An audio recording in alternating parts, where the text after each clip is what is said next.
مش هتكلم خالص، دي آخر مرة أروح فيها المدرسة. حبايبي الحلوين، في يوم من الأيام ياسين رجع من المدرسة زعلان قوي ومتأثر وبيعيط ومش عايز يروح المدرسة ورمى شنطته وزعلان ومتأثر قوي.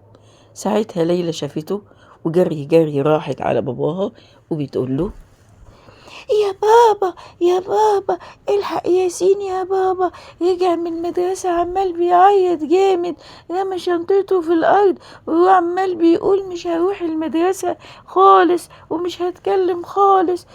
ازاي الكلام ده يا ليلى؟ يا ياسين! نعم يا بابا، نعم يا بابا. مالك يا حبيبي بتعيط ومنهار كده ليه؟ تعالى في حضني يا حبيبي. يا بابا صحابي يا بابا في المدرسة بيضحكوا عليا كلهم. ايه اللي حصل بس يا حبيبي؟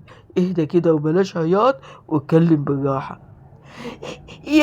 يا بابا، وانا في الحصة كنا بنتكلم على انواع الفواكه وكل واحد يقول نوع الفاكهة اللي بيحبها، وانا جيت بجاوب واقول لهم على نوع الفاكهة اللي انا بحبه، قلت لهم يمان. ساعة ما قلت لهم يا بابا كلهم قعدوا يضحكوا عليا وكل الفصل قعد يضحك ويقول يمان يمان يمان.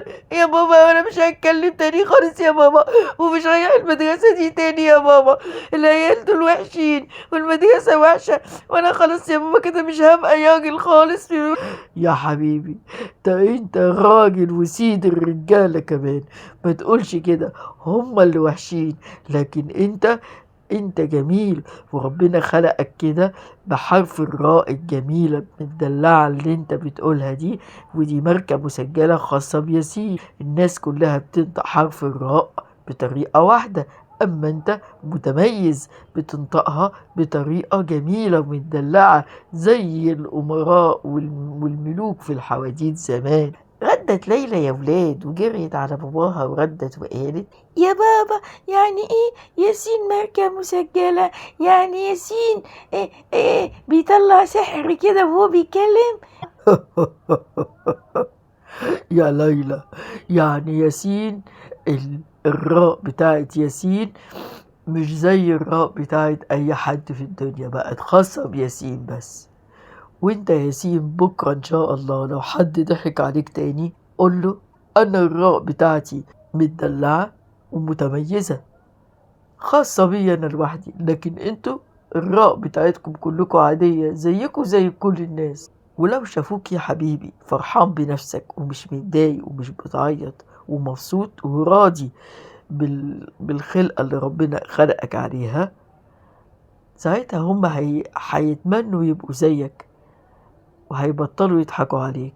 ساعتها يا ولاد ياسين هدي شوية وبطل يعيط وقال لباباه: خلاص يا بابا انا خلاص مش هعيط تاني، لو حد كلمني هقول لهم ان انا الياء بتاعتي احسن من بتاعتهم وان انا متميز بيها وانا ياضي يا بابا، ياضي برب اللي ربنا كتبه يا بابا، وان انا كده ومبسوط وحاسس يا بابا ان عندي قوة ثقة بالنفس جامدة قوي وان انا فرحان بنفسي قوي قوي قوي يا بابا. حبايبي الحلوين، شفتوا ياسين سمع كلام بابا ازاي وهدي وبقى كويس؟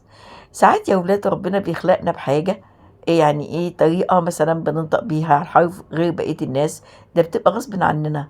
فما ينفعش يا ولاد حد يخايل على حد، ما ينفعش اخايل على صاحبي، ما ينفعش اعيب عليه، ما ينفعش اتنمر عليه. يعني ايه اتنمر يا ولاد؟ يعني اخايل عليه، يعني اضحك عليه، ما ينفعش. كنزنا النهارده يا ولاد كنز الثقة بالنفس، لازم ابقى عارف وواثق في نفسي انا ايه، واحب نفسي زي ما هي واحاول اطورها بس ما بقاش زعلان، ولو حد زعلني ارمي الكلام ورا ظهري وافهمه ان انا راضي بخلقة ربنا وان انا احسن من اي حد في الدنيا.